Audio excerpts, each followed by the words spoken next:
Assalamualaikum warahmatullahi wabarakatuh. Perkenalkan, nama saya Mutiara Hularsati dengan NPM 12120210022 dari program studi akuntansi dari kelas akuntansi A. Di sini saya akan mempresentasikan serta menjelaskan terkait pernyataan standar akuntansi keuangan 16 atau PSAK 16 tentang aset tetap.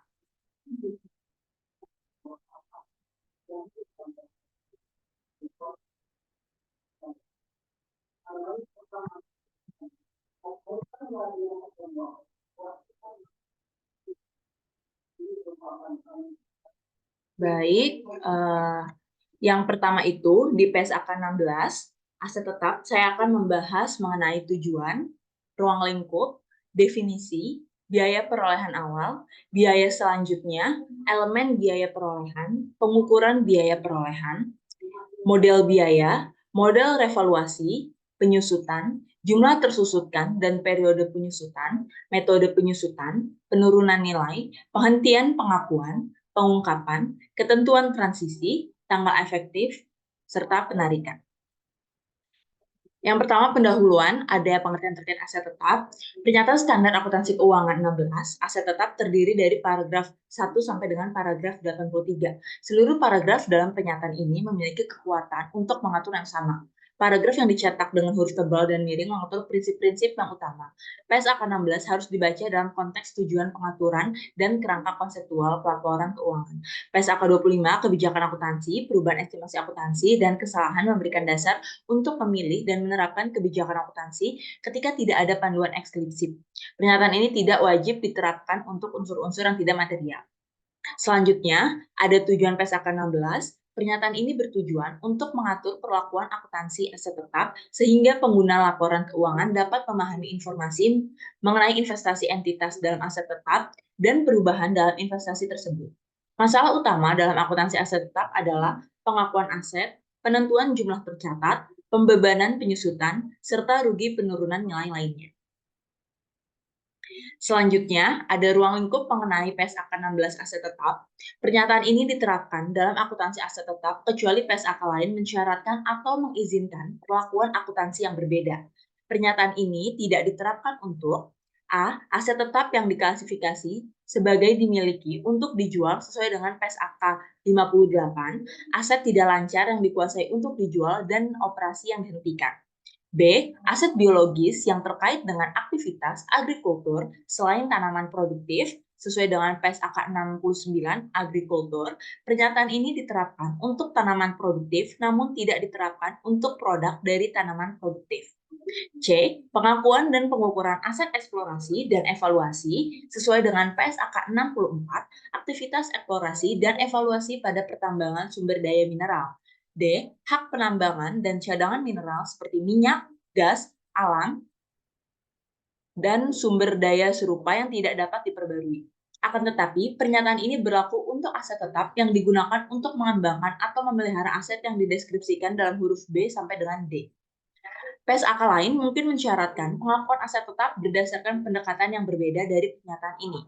Sebagai contoh, PSAK 30, sewa mensyaratkan entitas untuk mengevaluasi pengakuan aset tetap sewaan dengan dasar pemindahan risiko dan manfaat. Akan tetapi, dalam aspek perlakuan akuntansi tertentu lain untuk aset tersebut, termasuk penyusutan diatur oleh pernyataan ini, yaitu PSAK 16, aset tetap.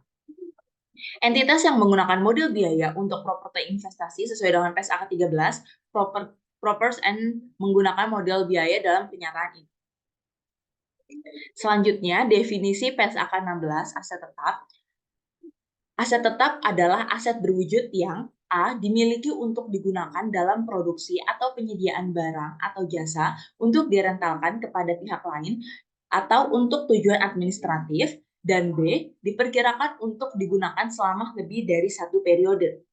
Selanjutnya, pengertian biaya perolehan adalah jumlah kas atau setara kas yang dibayarkan atau nilai wajar dari imbalan lain yang diserahkan untuk memperoleh suatu aset pada saat perolehan atau konstruksi, atau jika dapat diterapkan jumlah yang diatribusikan pada aset ketika pertama kali diakui sesuai dengan persyaratan tertentu dalam PSAK lain.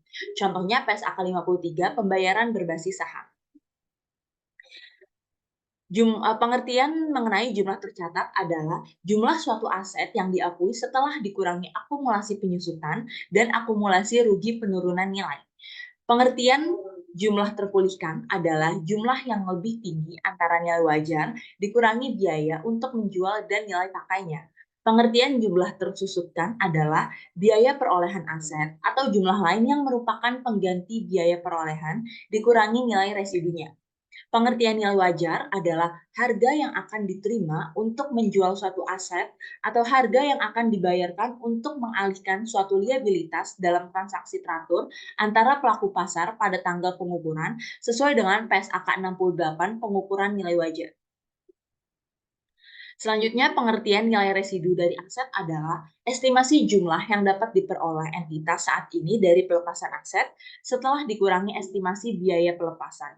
Jika aset telah mencapai umur dan kondisi yang diperkirakan pada akhir umur manfaatnya. Selanjutnya, pengertian nilai spesifik entitas adalah nilai kini dari arus kas yang diharapkan entitas timbul dari penggunaan aset secara berkelanjutan dan dari pelepasan aset tersebut pada akhir umur manfaatnya atau diharapkan terjadi ketika penyelesaian liabilitas. Selanjutnya, pengertian penyusutan adalah alokasi sistematis jumlah tersusutkan dari aset selama umur manfaatnya. Selanjutnya, pengertian rugi penurunan nilai adalah jumlah yang merupakan selisih lebih jumlah tercatat atas aset jumlah terpulihkannya. Selanjutnya, pengertian tanaman produktif atau bearer plant adalah tanaman hidup yang A digunakan dalam produksi atau penyediaan produk agriculture, B diharapkan untuk menghasilkan produk untuk jangka waktu lebih dari satu periode, C memiliki kemungkinan yang sangat jarang untuk dijual sebagai produk agrikultur kecuali untuk penjualan sisa yang insidental. Sesuai dengan PSAK 69, agrikultur dalam paragraf 5A sampai dengan 5B menguraikan definisi tanaman produktif. Selanjutnya, pengertian umur manfaat adalah A. Periode aset diperkirakan dapat digunakan oleh entitas, atau B. Aset diproduksi atau unit serupa dari aset yang diperkirakan akan diperoleh dari aset entitas. Selanjutnya, biaya perolehan aset tetap diakui sebagai aset jika dan hanya jika A. Kemungkinan besar entitas akan memperoleh manfaat ekonomi masa depan dari aset tersebut, dan B. Biaya perolehannya dapat diukur secara andal. Suku cadang, peralatan siap pakai, dan peralatan pemeliharaan diakui sesuai dengan pernyataan ini ketika memenuhi definisi dari aset tetap. Namun, jika tidak, maka suku cadang, peralatan siap pakai, dan peralatan pemeliharaan diklasifikasikan sebagai persediaan. Pernyataan ini tidak mengatur unit ukuran dalam pengakuan aset tetap, yaitu apa yang membentuk aset tetap. Oleh karena itu, diisyaratkan pertimbangan untuk menerapkan kriteria pengakuan yang sesuai dengan keadaan spesifik entitas. Hal yang mungkin sesuai untuk menggabungkan unit-unit yang secara individual tidak signifikan, seperti cetakan dan perkakas, kemudian menerapkan kriteria pengakuan terhadap nilai gabungan tersebut. Entitas bisa mengevaluasi berdasarkan prinsip pengakuan ini terhadap seluruh biaya perolehan aset tetap pada saat terjadinya. Biaya tersebut termasuk biaya awal untuk memperoleh atau mengkonstruksi aset tetap dan biaya selanjutnya yang timbul untuk menambah, mengganti bagian, atau memperbaikinya. Selanjutnya, pengakuan biaya perolehan awal. Aset tetap dapat diperoleh untuk alasan keamanan atau lingkungan. Perolehan aset tetap, meskipun tidak secara langsung meningkatkan manfaat ekonomi masa depan dari aset tetap tertentu yang ada, mungkin diperlukan bagi entitas untuk memperoleh manfaat ekonomi masa depan dari diri aset lain. Aset tetap tersebut memenuhi syarat pengakuan aset karena aset tersebut memungkinkan entitas memperoleh manfaat ekonomi masa depan yang lebih besar dari aset terkait dibandingkan dengan manfaat ekonomi yang dihasilkan seandainya aset tersebut tidak diperoleh. Sebagai contoh, pabrik kimia mungkin menginstalasi proses penanganan kimiawi baru dalam rangka memenuhi persyaratan lingkungan yang berlaku dalam produksi dan penyimpanan zat kimiawi berbahaya. Perbaikan pabrik yang terkait diakui sebagai aset karena tanpa perbaikan tersebut, entitas tidak dapat memproduksi dan menjual zat kimiawi. Akan tetapi, jumlah tercatat aset tersebut dan aset terkait dikaji untuk penurunan nilai sesuai dengan PSAK 48, penurunan nilai aset. Selanjutnya, pengakuan biaya selanjutnya. Sesuai dengan prinsip pengakuan di paragraf 7, entitas tidak mengakui biaya perawatan sehari-hari aset tetap sebagai bagian dari aset tetap tersebut. Sebaliknya, biaya tersebut diakui dalam laba rugi pada saat terjadi. Biaya perawatan sehari-hari terutama tersendiri dari biaya tenaga kerja dan bahan habis pakai, termasuk suku cadang kecil. Tujuan pengeluaran ini sering dideskripsikan sebagai perbaikan dan pemeliharaan aset tetap. Bagian tertentu aset tetap dapat mensyaratkan penggantian secara periodik. Sebagai contoh, tungku pembakaran mensyaratkan penggantian lapisannya setelah digunakan selama sejumlah jam tertentu, atau interior pesawat terbang seperti tempat duduk dan dapur perlu diperbarui beberapa kali selama umur rangka pesawat. Supaya aset tetap dapat beroperasi secara berkelanjutan, perlu dilakukan inspeksi teratur terlepas apakah terdapat keadaan yang diganti. Hal yang signifikan yang dapat dilakukan yaitu biaya inspeksi diakui dalam jumlah tercatat aset tetap sebagai suatu penggantian jika memenuhi kriteria pengakuan. Sisa jumlah tercatat dalam inspeksi yang terdahulu jika ada dihentikan pengakuannya. Hal ini terjadi terlepas apakah biaya inspeksi terdahulu teridentifikasi dalam transaksi perolehan atau konstruksi aset tetap. Jika diperlukan, estimasi biaya inspeksi serupa masa depan dapat digunakan sebagai indikasi biaya inspeksi ketika aset tersebut diperoleh atau dikonstruksi. Selanjutnya, pengukuran saat pengakuan. Aset tetap yang memenuhi kualifikasi pengakuan sebagai aset diukur pada biaya perolehan. Elemen biaya perolehan. Biaya perolehan aset tetap meliputi A. Harga perolehannya, termasuk biaya impor dan pajak pembelian yang tidak dapat dikreditkan setelah dikurangi diskon dan potongan lain. B. Setiap biaya yang dapat diatribusikan secara langsung untuk membawa aset ke lokasi dan kondisi yang diinginkan supaya aset tersebut siap digunakan sesuai dengan intensi manajemen. C. Estimasi awal biaya pembongkaran dan pemindahan aset tetap dan restorasi lokasi aset tetap. Kewajiban tersebut timbul ketika aset tetap diperoleh atau sebagai konsekuensi penggunaan aset tetap selama periode tertentu untuk tujuan selain untuk memproduksi persediaan selama periode tersebut. Contoh biaya yang dapat diatribusikan secara langsung adalah biaya imbalan kerja, biaya penyiapan lahan untuk pabrik, biaya penanganan dan penyerahan awal, biaya instalasi dan perakitan, biaya pengujian aset, dan fee profesional. Entitas menerapkan PSAK 14, persediaan terhadap biaya yang terkait dengan kewajiban untuk membongkar, memindahkan, dan merestorasi lokasi aset yang terjadi dalam suatu periode tertentu sebagai akibat dari penggunaan aset tersebut untuk menghasilkan persediaan selama periode tersebut. Contoh biaya yang bukan merupakan biaya perolehan aset tetap adalah biaya pembukuan fasilitas baru, biaya pengenalan produk atau jasa baru, biaya penyelenggaraan bisnis di lokasi baru atau kelas pelanggan baru, dan biaya administrasi dan overhead umum lain. Pengakuan biaya dalam jumlah tercatat aset tetap dihentikan ketika aset tetap tersebut berada pada lokasi dan kondisi yang diperlukan supaya aset siap digunakan sesuai dengan intensi manajemen. Oleh karena itu, biaya pemakaian dan pengembangan aset tidak dimasukkan dalam jumlah tercatat aset tersebut. Sebagai contoh, biaya berikut ini tidak masuk dalam jumlah tercatat aset tetap. A. Biaya yang terjadi ketika aset telah mampu beroperasi sesuai dengan intensi manajemen, namun belum digunakan atau masih beroperasi di bawah kapasitas penuh. B. Kerugian awal operasi, seperti ketika permintaan terhadap output masih rendah dan biaya relokasi atau reorganisasi sebagian atau seluruh operasi entitas. Sebagian kegiatan terjadi sehubungan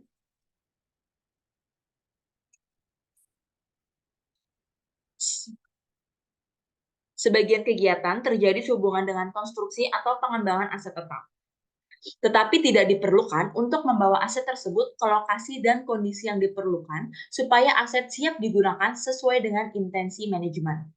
Kegiatan insidental ini mungkin terjadi sebelum atau selama aktivitas konstruksi atau pengembangan. Sebagai contoh, penghasilan yang diperoleh dari penggunaan lahan lokasi bangunan sebagai tempat parkir mobil sampai konstruksi dimulai. Karena kegiatan insidental ini tidak diperlukan untuk membawa aset tersebut ke lokasi dan kondisi yang diperlukan supaya aset siap digunakan sesuai dengan intensi manajemen. Maka penghasilan dan beban terkait dari kegiatan insidental diakui dalam laba rugi dan diklasifikasikan dalam penghasilan dan beban. Biaya perolehan suatu aset yang dikonstruksi sendiri ditentukan dengan menggunakan prinsip yang sama, sebagaimana aset yang diperoleh bukan dengan konstruksi sendiri. Jika entitas membuat aset serupa untuk dijual dalam kegiatan usaha normal, biaya perolehan aset biasanya sama dengan biaya konstruksi aset untuk dijual. Oleh karena itu, dalam menetapkan biaya perolehan, maka setiap laba internal dieliminasi. Selanjutnya, tanaman produktif dicatat dengan cara yang sama dengan aset tetap yang dikonstruksi sendiri sebelum berada dalam lokasi dan kondisi yang diperlukan untuk siap digunakan sesuai dengan intensi manajemen. Sebagai akibatnya, acuan untuk konstruksi dalam pernyataan ini dipahami untuk mencakup aktivitas yang diperlukan untuk membudidayakan tanaman produktif sebelum berada di lokasi dan kondisi yang diperlukan untuk siap digunakan sesuai dengan intensi manajemen.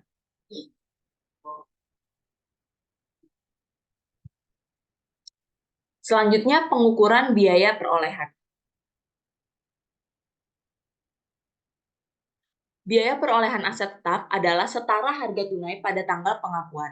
Jika pembayaran ditangguhkan melampaui jangka waktu kredit normal, maka perbedaan antara harga tunai dan total pembayaran diakui sebagai beban bunga selama periode kredit, kecuali beban bunga tersebut dikapitalisasi sesuai dengan PSAK 26, biaya peminjaman. Satu atau lebih aset mungkin diperoleh dalam pertukaran dengan aset itoneter atau aset non-moneter, atau kombinasi aset moneter dan non-moneter.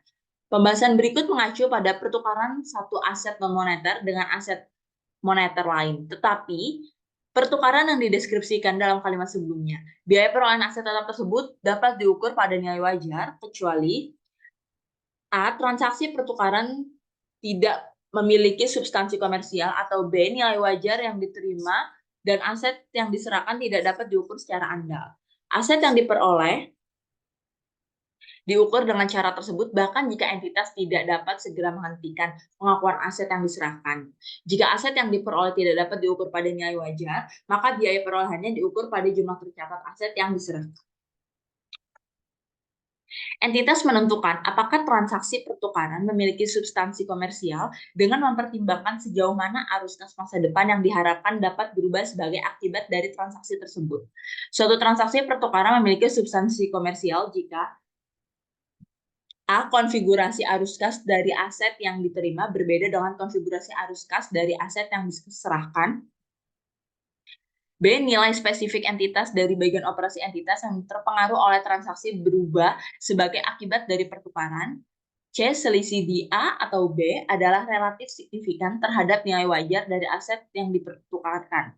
Untuk tujuan penentuan apakah transaksi pertukaran memiliki substansi komersial, nilai spesifik entitas dari bagian operasi entitas yang terpengaruh oleh transaksi tersebut mencerminkan arus kas sesudah pajak. Hasil analisis ini dapat menjadi jelas tanpa entitas menyajikan perhitungan yang rinci.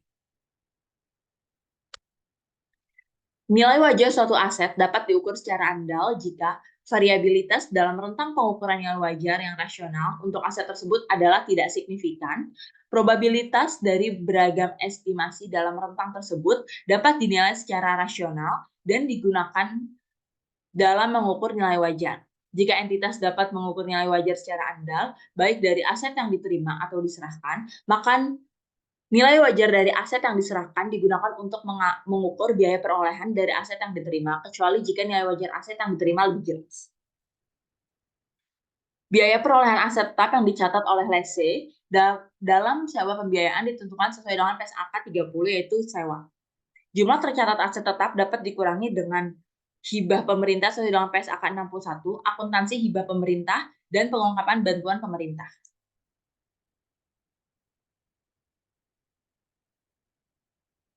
Selanjutnya, pengukuran setelah pengakuan.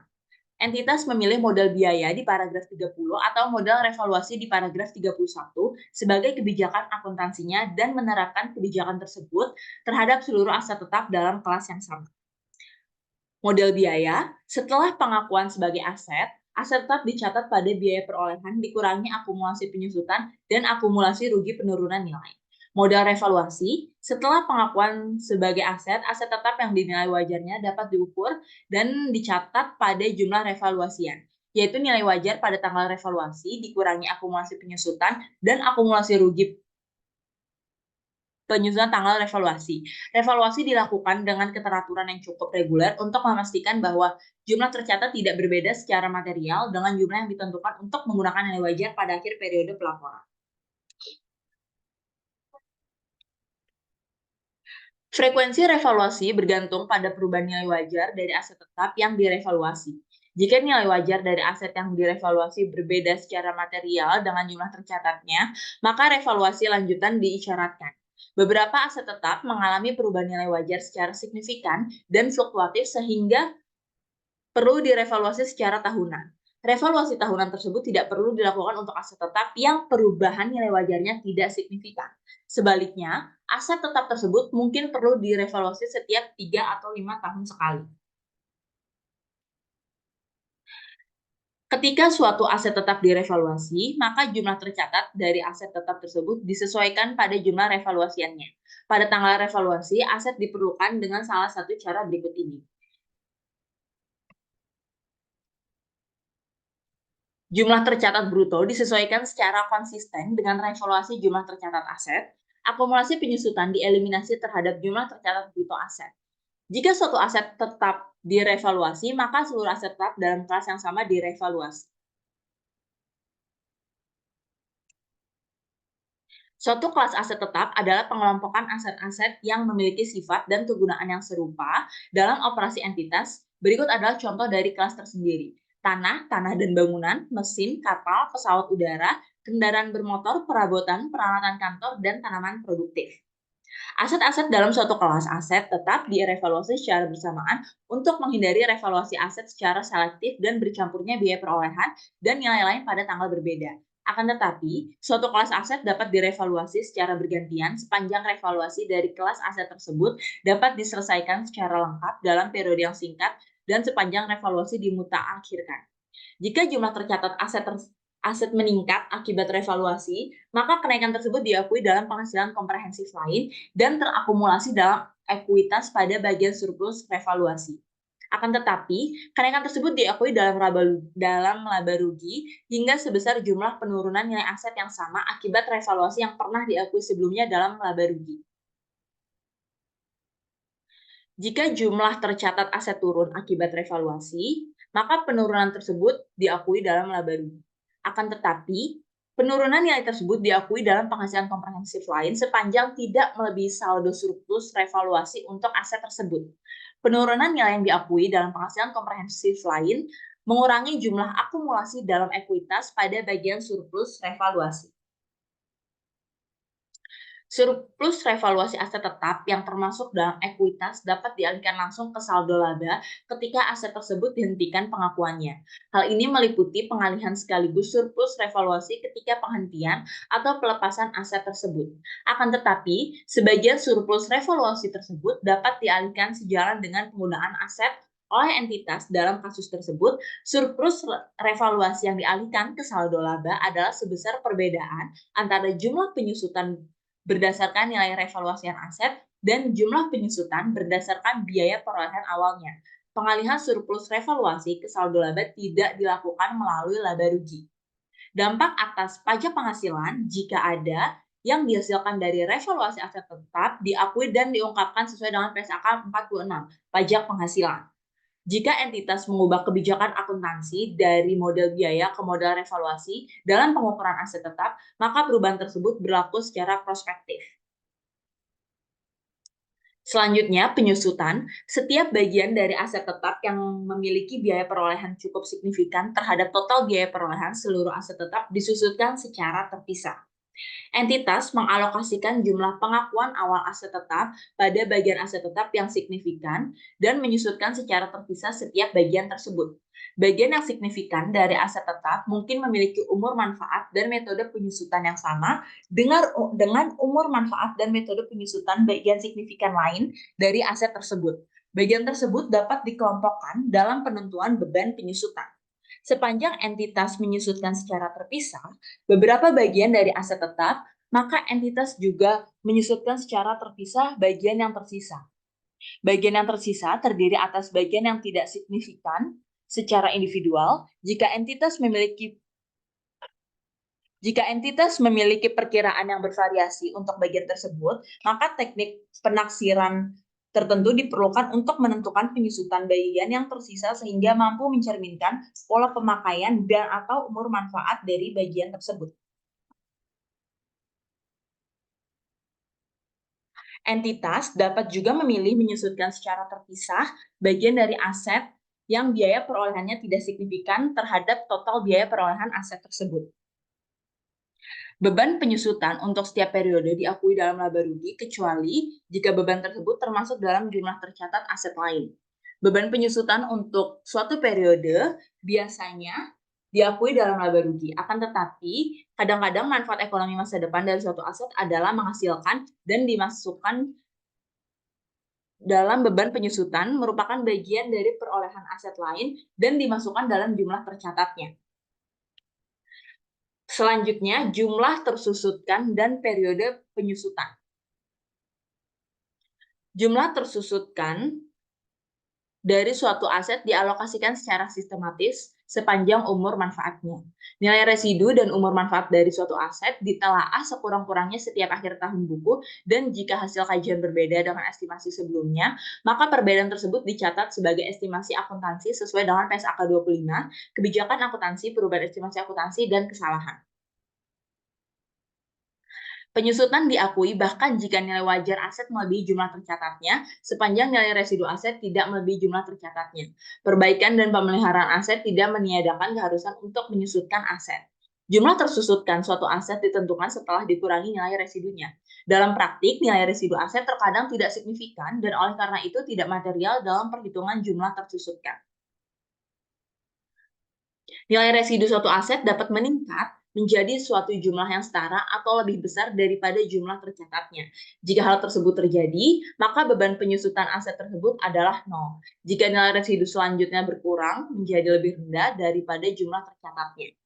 Penyusutan suatu aset dimulai ketika aset siap untuk digunakan, yaitu ketika aset berada pada lokasi dan kondisi yang diperlukan supaya aset siap digunakan sesuai dengan intensi manajemen. Penyusutan aset dihentikan lebih awal ketika aset tersebut diklasifikasikan sebagai aset yang dimiliki untuk dijual sesuai dengan PSAK 58. Oleh karena itu, penyusutan tidak dihentikan pengakuannya ketika aset tidak digunakan atau dihentikan penggunaannya, kecuali telah habis disusutkan. Akan tetapi, jika metode penyusutan yang digunakan ada metode pemakaian, maka beban penyusutan menjadi 0 ketika tidak ada produksi. Selanjutnya, penyusutan. Manfaat ekonomi masa depan suatu aset dipakai oleh entitas terutama melalui penggunaannya. Akan tetapi, beberapa faktor lain seperti keusangan teknis, keusangan komersial, dan keusangan selama aset tidak terpakai sering mengakibatkan menurunnya manfaat yang dapat diperoleh dari aset tersebut. Sebagai konsekuensinya, seluruh faktor berikut ini diperhitungkan dalam menentukan umur manfaat dari suatu aset. Yang pertama, perkiraan daya pakai, perkiraan tingkat keusangan fisik, keusangan teknis atau keusangan komersial, pembatasan hukum atau yang serupa atas penggunaan aset. Umur manfaat aset ditentukan berdasarkan kegunaan yang diperkirakan oleh entitas. Kebijakan manajemen aset dari entitas mungkin mencakup pelepasan aset setelah jangka waktu tertentu atau setelah pemakaian sejumlah proporsi tertentu dari manfaat ekonomi masa depan aset. Oleh karena itu, umur manfaat aset dapat lebih pendek daripada umur ekonomis aset tersebut. Estimasi umur manfaat suatu aset membutuhkan pertimbangan berdasarkan pengalaman entitas terhadap aset yang serupa. Tanah dan bangunan merupakan aset yang dapat dipisahkan dan dicatat terpisah walaupun keduanya diperoleh bersama. Pada umumnya, tanah memiliki umur manfaat yang tidak terbatas dan oleh karena itu tidak disusutkan, kecuali entitas meyakini bahwa umur manfaat tanah terbatas, contohnya tanah yang ditambang dan tanah yang digunakan untuk tempat pembuangan akhir. Bangunan memiliki umur manfaat yang terbatas dan oleh karena itu merupakan aset yang tersusutkan. Peningkatan nilai tanah dengan bangunan di atasnya tidak mempengaruhi penentuan jumlah tersusutkan dari bangunan tersebut. Jika biaya perolehan tanah termasuk biaya pembongkaran, pemindahan, dan restorasi lokasi, maka biaya tersebut disusutkan selama periode manfaat yang diperolehnya. Dalam beberapa kasus, tanah itu sendiri memiliki umur manfaat yang terbatas. Dalam hal ini disusutkan dengan cara mencerminkan manfaat yang diperoleh dari tanah tersebut. Selanjutnya, metode penyusutan. Metode penyusutan yang digunakan untuk mencerminkan pola pemakaian manfaat ekonomi masa depan aset yang diharapkan oleh entitas. Metode penyusutan yang diterapkan untuk suatu aset ditelaah paling sedikit setiap akhir tahun buku, dan jika terjadi perubahan yang signifikan dalam pola pemakaian yang diperkirakan atas manfaat ekonomi masa depan, maka metode penyusutan diubah untuk mencerminkan perubahan pola tersebut. Perubahan metode penyusutan dicatat sebagai perubahan estimasi akuntansi sesuai dengan PSAK 25. Berbagai metode penyusutan dapat digunakan untuk mengalokasikan jumlah tersusutkan dari aset secara sistematis selama umur manfaatnya. Metode tersebut antara lain metode garis lurus, metode saldo menurun, dan metode unit produksi. Metode penyusutan yang didasarkan pada pendapatan yang dihasilkan oleh aktivitas yang menggunakan suatu aset adalah tidak tepat. Pendapatan yang dihasilkan oleh aktivitas yang menggunakan suatu aset umumnya mencerminkan faktor-faktor lain selain pemakaian manfaat ekonomi aset tersebut. Selanjutnya, penurunan nilai. Dalam menentukan apakah aset tetap mengalami penurunan nilai, entitas menerapkan PSAK 48. PSAK 48 menjelaskan bagaimana entitas menelaah jumlah tercatat asetnya, bagaimana menentukan jumlah terpulihkan dari aset, dan kapan mengakui atau membalik rugi penurunan nilai. Selanjutnya, kompensasi untuk penurunan nilai. Kompensasi dari pihak ketiga untuk aset tetap yang mengalami penurunan nilai hilang atau dihentikan dimasukkan dalam laba rugi ketika kompensasi menjadi piutang.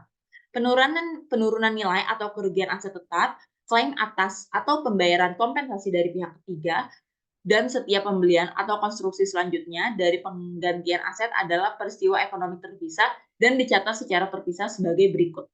Penurunan nilai aset tetap diakui sesuai dengan PSAK 48. Penghentian pengakuan aset tetap yang dihentikan atau dilepaskan ditentukan sesuai dengan pernyataan ini. Kompensasi dari pihak ketiga untuk aset tetap yang mengalami penurunan nilai hilang atau dihentikan dimasukkan dalam laba rugi pada saat kompensasi menjadi piutang, dan biaya perolehan aset tetap yang diperbaiki, dibeli atau dikonstruksi sebagai penggantian ditentukan sesuai dengan pernyataan ini. Selanjutnya, penghentian pengakuan. Jumlah tercatat aset tetap dihentikan pengakuannya, 1 pada saat pelepasan, atau 2 ketika tidak terdapat lagi manfaat ekonomi masa depan yang diharapkan dari penggunaan atau pelepasannya. Keuntungan atau kerugian yang timbul dari penghentian pengakuan aset tetap dimasukkan dalam laba rugi ketika aset tetap tersebut dihentikan pengakuannya. Keuntungan tidak boleh diklasifikasikan sebagai pendapatan. Akan tetapi, entitas yang kegiatan usaha sehari-harinya adalah menjual aset yang sebelumnya direntalkan kepada pihak lain, maka entitas memindahkan aset tetap tersebut menjadi persediaan sesuai nilai tercatat ketika aset tidak lagi direntalkan dan menjadi aset dimiliki untuk dijual. Hasil dari penjualan aset diakui sebagai pendapatan sesuai dengan PSAK 23. PSAK 58 yang dikuasai untuk dijual. PSAK 58 tidak diterapkan ketika aset dimiliki untuk dijual dalam kegiatan usaha sehari-hari dialihkan ke persediaan. Pelepasan aset tetap dapat dilakukan dengan berbagai cara. Contohnya dijual, disewakan dalam sewa pembiayaan, atau disumbangkan. Dalam menentukan tanggal pelepasan aset, entitas menerapkan kriteria dalam PSAK 23, PSAK 30. Jika berdasarkan prinsip pengakuan di paragraf 7, entitas mengakui biaya penggantian sebagai aset tetap dalam jumlah tercatat aset tetap tersebut. Maka entitas menghentikan pengakuan jumlah tercatat dari bagian yang diganti tanpa memperhatikan apakah bagian yang diganti telah disusutkan secara terpisah. Jika hal ini tidak praktis untuk menentukan jumlah tercatat dari bagian yang diganti, maka entitas dapat menggunakan biaya penggantian tersebut sebagai indikasi biaya perolehan dari bagian yang diganti pada saat diperoleh atau dikonstruksi.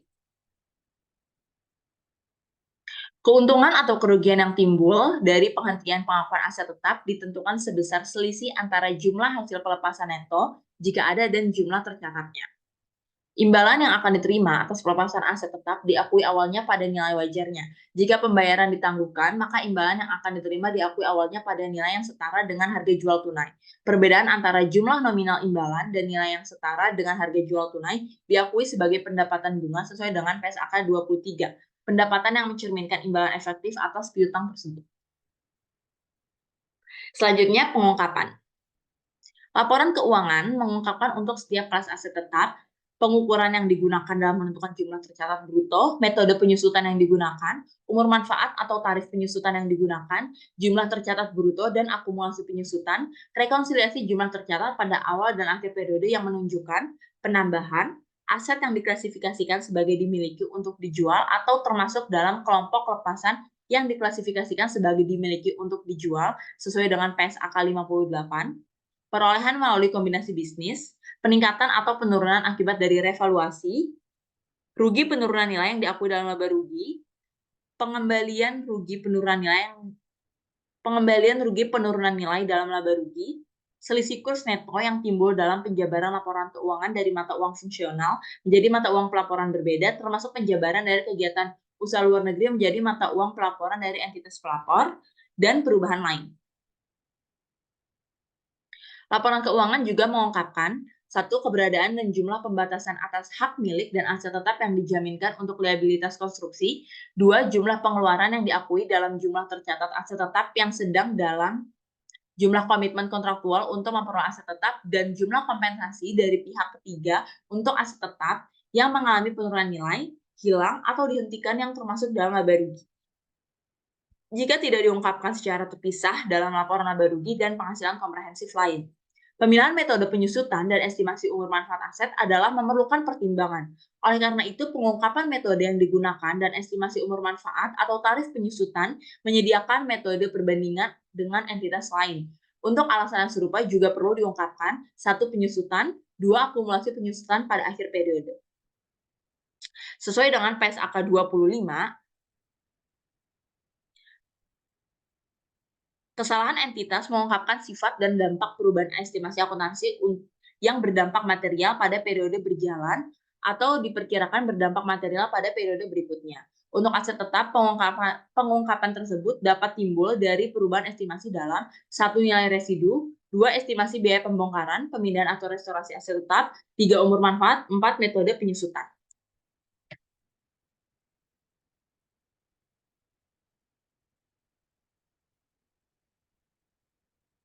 Jika aset tetap disajikan pada jumlah revaluasian, hal berikut diungkapkan sebagai tambahan pengungkapan yang disyaratkan oleh PSAK 68. 1. Tanggal efektif revaluasi. 2. Apakah melibatkan penilaian independen.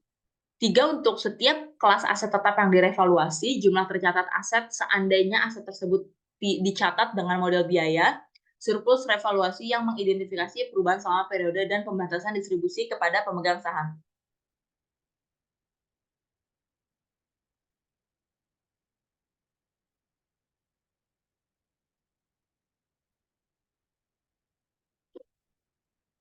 Sesuai dengan PSAK 48, mengungkapkan informasi penurunan nilai aset tetap sebagai tambahan informasi yang diisyaratkan paragraf 73. Informasi berikut mungkin relevan dengan kebutuhan penggunaan laporan keuangan. 1. Jumlah tercatat aset tetap yang tidak dipakai sementara. 2. Jumlah tercatat bruto dari setiap aset tetap yang telah disusutkan penuh dan masih digunakan. 3. Jumlah tercatat aset tetap yang dihentikan dari penggunaan aktif dan tidak diklasifikasikan sebagai dimiliki untuk dijual sesuai dengan PSAK 58. 4. Jika model biaya digunakan, nilai wajar aset tetap ketika berbeda secara material dengan jumlah tercatat. Oleh karena itu, entitas dianjurkan untuk mengungkapkan jumlah tersebut. Selanjutnya itu ketentuan transisi. PSAK 16 mengamandemen paragraf 35. Entitas menerapkan paragraf tersebut pada seluruh revaluasian yang diakui pada tahun buku yang dimulai pada atau setelah tanggal penerapan paragraf tersebut dan pada periode terdahulu. Entitas juga dapat menyajikan informasi komparatif yang disesuaikan untuk periode-periode yang disajikan sebelumnya. Akan tetapi, tidak disyaratkan untuk melakukan hal tersebut. Jika entitas menyajikan informasi komparatif yang belum disesuaikan untuk periode-periode sebelumnya, maka entitas mengidentifikasi secara jelas informasi yang belum disesuaikan, menyatakan bahwa informasi tersebut telah disajikan dengan dasar yang berbeda dan menjelaskan dasar yang digunakan. Dalam metode pelaporan ketika amandemen PSAK 16 tentang agrikultur tanaman produktif pertama diterapkan, entitas tidak diharuskan untuk mengungkapkan informasi kuantitatif yang disyaratkan oleh PSAK 25. Perubahan estimasi akuntansi dan kesalahan paragraf 28 ayat 1 pada periode berjalan, namun entitas menyajikan informasi kuantitatif yang disyaratkan dalam paragraf 28 ayat F tersebut untuk setiap periode yang disajikan sebelumnya. Entitas dapat memilih untuk mengukur aset tanaman produktif pada nilai wajarnya pada periode penyajian terawal dalam laporan keuangan untuk periode pelaporan di mana entitas pertama kali menerapkan amandemen PSAK 16 tentang agrikultur tanaman produktif dan menggunakan nilai wajar tersebut sebagai biaya perolehan pada tanggal tersebut. Selisih antara jumlah tercatat sebelumnya dan nilai wajar diakui dalam saldo laba awal pada periode penyajian terawal. Selanjutnya, tanggal efektif. Pernyataan ini berlaku efektif untuk periode tahun buku yang dimulai pada atau setelah tanggal 1 Januari 2012. Entitas menerapkan penyesuaian definisi nilai wajar dalam paragraf 6, 26, 32, 33, 35, dan 77 secara prospektif dan paragraf 8 secara retrospektif untuk periode tahun buku yang dimulai pada atau setelah tanggal 1 Januari 2015. PSAK 16 mengamandemen paragraf 35 dan menambahkan paragraf 80A. Entitas menerapkan paragraf tersebut untuk periode tahun buku yang dimulai pada atau setelah tanggal 1 Januari 2016. Penerapan dini diperkenankan jika entitas menerapkan paragraf tersebut untuk periode tahun buku lebih awal, maka fakta tersebut telah diungkapkan. Amandemen PSAK 16 tentang klasifikasi metode yang diterima untuk penyusutan dan amortisasi mengamandemen paragraf 56 dan menambahkan paragraf 62A. Entitas menerapkan paragraf tersebut secara prospektif untuk periode tahun buku yang dimulai pada atau setelah tanggal 1 Januari 2016. Amandemen PSAK 16 tentang agrikultur tanaman produktif mengamandemen paragraf 3, 6, dan 37 dan menambahkan paragraf 22A dan 80B sampai dengan 80C. Entitas menerapkan paragraf tersebut untuk periode tahun buku yang dimulai pada atau setelah tanggal 1 Januari 2018 secara retrospektif. Sesuai dengan PSAK 25, perubahan estimasi akuntansi dan kesalahan kecuali seperti yang dijelaskan dalam paragraf 81. Penerapan dini diperkenankan jika entitas menerapkan paragraf tersebut untuk periode tahun buku yang dimulai sebelum tanggal 1 Januari 2018. Maka entitas mengungkapkan fakta tersebut. Selanjutnya penarikan. Pernyataan ini menggantikan 1 PSAK 16 tahun 2007 aset tetap dan PSAK 47 tentang akuntansi tanah. Sekian presentasi dan penjelasan mengenai PSAK 16 aset tetap dari saya. Kurang lebihnya mohon maaf. Wassalamualaikum warahmatullahi wabarakatuh.